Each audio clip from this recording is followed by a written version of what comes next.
अगर मैं आपसे ये पूछूं, क्या आप बिना डिवोर्स लिए दूसरी शादी कर सकते हैं, तो आपका जवाब क्या होगा?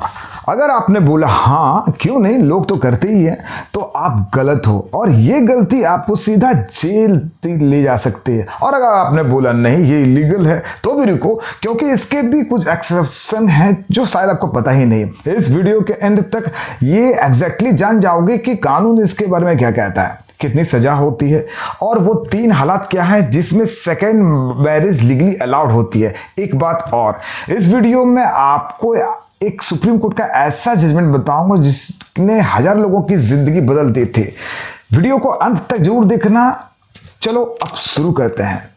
देखो, इंडिया में शादी सिर्फ एक सोशल रिलीजियस सेरेमनी नहीं है, ये एक लीगल कॉन्ट्रैक्ट भी है। और जब तक ये कॉन्ट्रैक्ट सही रूप से खत्म नहीं होता, मतलब कोर्ट से लीगल डाइवोर्स नहीं मिलता, तब तक आप कानूनी रूप से शादीशुदा माने जाते हैं। अब मान लो राकेश और सुनीता की शादी हो गई, दोनों में बनती नहीं है, अलग रहने लगे। राकेश ने सोचा चलो नया रिश्ता शुरू करते हैं और बिना डिवोर्स लिए दूसरी शादी कर ले। ये सुनने में नॉर्मल लगता है ना, बहुत लोग ऐसा करते भी हैं, लेकिन कानून के नजर में ये एक सीरियस क्रिमिनल ऑफेंस है। इसका नाम है बाइगमी। चलिए समझते हैं इसका लीगल साइड। इंडिया में बाइगमी मतलब पहली शादी के रहते हुए दूसरी शादी करना, ये सेक्शन 494 आईपी से और अब भारतीय न्याय संहिता में सेक्शन 82 के अंतर्गत आता है। इस सेक्शन में साफ लिखा है, अगर कोई व्यक्ति जीवित पत्नी के रहते हुए या पति के रहते हुए दूसरी शादी करता है और पहली शादी लीगली वैलिड थी, तो उसे 7 साल की सजा या जुर्माना या दोनों हो सकती है। ये सिर्फ मर्द पर ही लागू नहीं होता। अगर कोई पहली पत्नी बिना डिवोर्स लिए ही किसी और से शादी करती है तो भी उसको सजा हो सकती है। ये नॉन जेंडर मैटर है। पर यहाँ एक जरूरी बात समझना, अगर कोई अपना रिलीजन चेंज कर लेता है, यानी हिंदू से मुस्लिम बन जाता है सिर्फ इसलिए कि दूसरी शादी कर सके, तो भी ये बचने का रास्ता नहीं है। सरला मुदगल केस 1995 में सुप्रीम कोर्ट ने यह क्लियर कर दिया था कि अगर सिर्फ दूसरी शादी के लिए धर्म परिवर्तन किया गया है, तो भी वो पर्सन सेक्शन 494 बाइगमी के अंतर्गत ही आएगा। साथ में सेक्शन 495 भी लगता है कि अगर दूसरे पार्टनर को पहली शादी के बाद धोखा दिया गया हो तो। रुको जरा, अगर ये जानकारी आपके लिए नई है तो सोच लो कितने लोग होंगे जिन्हें ये पता ही नहीं होगा। इसलिए सब्सक्राइब कर दो अभी, क्योंकि ऐसे ही इंपॉर्टेंट लीगल चीजें हर दिन इस चैनल पर आते हैं। और अगर अभी तक सब्सक्राइब नहीं किया तो ज्ञान कहाँ से पाओगे। चलो अब वो 3 एक्सेप्शन समझते जो मैंने शुरू में बोले थे। अब सवाल ये है, क्या बिना डिवोर्स के दूसरी शादी कभी लीगल हो सकती है? हाँ, कुछ स्पेसिफिक कंडीशन है। पहला केस, अगर पहला पार्टनर 7 साल या उससे ज़्यादा से लापता यानी मिसिंग है और उसके जीवित होने का कोई प्रूफ नहीं है, तो इंडियन एविडेंस एक्ट के सेक्शन 108 के अंतर्गत उससे लीगली डेड माना जा सकता है और तब दूसरी शादी की जा सकती है। लेकिन इसके लिए भी कोर्ट से डिक्लेरेशन लेना पड़ता है, खुद से डिसाइड आप नहीं कर सकते हैं।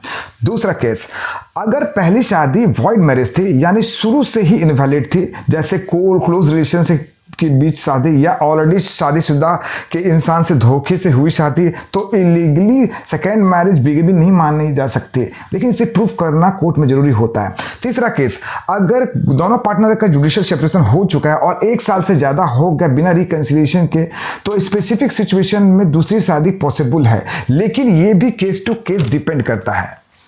लेकिन ये समझ लो, सिर्फ हम साथ नहीं रहते या हमने म्यूचुअल समझौता कर लिया है बिना कोर्ट के, ये कोई लीगल ग्राउंड नहीं है दूसरी शादी करने का। सिर्फ कोर्ट का डिक्री ही वैलिड डिवोर्स माना जाता है। अगर ये इंफॉर्मेशन काम की लग रही है ना, तो लाइक बटन जरूर दबा देना। इससे मुझे पता चलता है कि ऐसे लीगल कंटेंट और बनाओ। और अगर आपका या किसी आपके जान पहचान का कोई ऐसा केस है तो कमेंट में जरूर लिखना, मैं पर्सनली रिप्लाई करने की कोशिश करूंगा। अब एक बहुत इंपॉर्टेंट सवाल, अगर किसी ने धोखे से अपनी पहली शादी छुपा ली है और दूसरी शादी कर ली है, तो दूसरे पार्टनर का क्या होगा जिसे ये बात पता ही नहीं थी? कानून यहाँ दूसरे पार्टनर जिसे धोखा मिला को प्रोटेक्ट करता है। एक, वो दूसरी शादी को फुल डिक्लेयर करवा सकता है, यानी वो शादी लीगली हुई ही नहीं मानी जाएगी। और अगर धोखे से शादी हुई तो सेक्शन 495 आईपीसी के अंतर्गत एक्स्ट्रा सजा हो सकता है, जिसमें जेल का टाइम 10 साल तक हो सकता है, क्योंकि इसमें चीटिंग और धोखा भी इन्वॉल्व है। 3, इस शादी से पैदा हुए बच्चों को लीगल राइट्स मिलते हैं, प्रॉपर्टी मेंटेनेंस में भी उसका लीगल राइट मिलता है। बच्चे को इसमें कोई कसूर नहीं होता, इसलिए कानून उसको प्रोटेक्ट होता है। 4, दूसरी वाइफ या हस्बैंड मेंटेनेंस का केस कर सकता है, क्योंकि उसे धोखे में रखा गया था। इसीलिए अगर कभी आप अपना सेकेंड मैरिज के बारे में सोच रहे हो ना, तो चाहे खुद के लिए या किसी रिश्तेदार के लिए, तो पहले जरूर कंफर्म कर लेना कि पहला डिवोर्स लीगली कंप्लीट हुआ है या नहीं हुआ। सिर्फ पेपर साइन कर दिए ये कहना काफ़ी नहीं है, फाइनल डिक्री कोर्ट से आना चाहिए। देखो, ये टॉपिक बहुत लोगों की ज़िंदगी से डायरेक्टली जुड़ा हुआ है, इसलिए अगर आप चाहते हो कि ऐसी जानकारी और लोगों तक को भी पहुंचे तो वीडियो को शेयर जरूर कर देना। और हाँ, सब्सक्राइब अगर नहीं किया है तो कर दो, वरना अगली इंपॉर्टेंट वीडियो मिस कर दोगे। अब बहुत लोग सोचते हैं इतनी जल्दी किसी को पता कैसे चलेगा कि दूसरी शादी मैंने कर ली है बिना डिवोर्स लिए। सच ये है कि आजकल ये पकड़ना काफ़ी आसान हो गया है। मैरिज रजिस्ट्रेशन रिकॉर्ड, अगर दोनों शादी रजिस्टर्ड है तो क्रॉस चेक हो सकता है।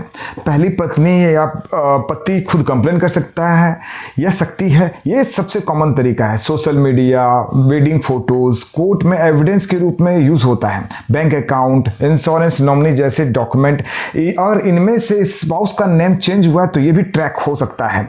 एक रियल ट्रेंड जो देखा गया है, जब भी प्रॉपर्टी या इनहेरिटेंस का इशू आता है तभी ये बिगिनिंग की केसेस सामने आते हैं, क्योंकि जब पैसा इन्वॉल्व होता है तो लोग अपने राइट्स के लिए लीगल रास्ता अपनाते हैं और तभी ये सच बाहर आता है। इसीलिए कभी ये मत सोचो कि छुप जाएगा, पता नहीं चलने वाला है। लीगल सिस्टम में रिकॉर्ड्स रहते हैं और एक कंप्लेंट से पूरा सच बाहर आ सकता है। तो अगर या आपका कोई जान पहचान वाला ऐसी सिचुएशन में है जहां पहली शादी प्रॉपरली खत्म नहीं हुई है और नया रिश्ता शुरू करने का सोच रहे हो, तो ये काम पहले कर लो। पहले कोर्ट से वैलिड डिवोर्स डिक्री ले लो, चाहे टाइम लगे। 2, अगर पहला पार्टनर मिसिंग है या कांटेक्ट में नहीं है तो लीगल डिक्लेरेशन के लिए कोर्ट का सहारा लो, खुद डिसाइड मत करो। 3, अगर दूसरी शादी से पहले ट्रांसपेरेंट हो, अपने नए पार्टनर को पूरी सच्चाई बताओ ताकि बाद में कोई लीगल कॉम्प्लिकेशंस ना हो। अगर ये वीडियो आपके किसी काम की लग रही है ना, या किसी ऐसे इंसान की याद आ रही है जिसे ये जानना जरूरी है, तो ये वीडियो शेयर जरूर कर देना, ये किसी की ज़िंदगी बचा सकती है। और हाँ, अगर सब्सक्राइब अभी तक नहीं किया है तो कर दो, क्योंकि अगली वीडियो में और भी इंटरेस्टिंग चीज़ें बताने वाला हूँ। रोज़मर्रा की ज़िंदगी में जो प्रॉब्लम होती है उसके बारे में बताता हूँ। मिलते हैं अगली वीडियो में, तब तक अपना ख्याल रखना। तब तक के लिए जय भारत, जय हिंद।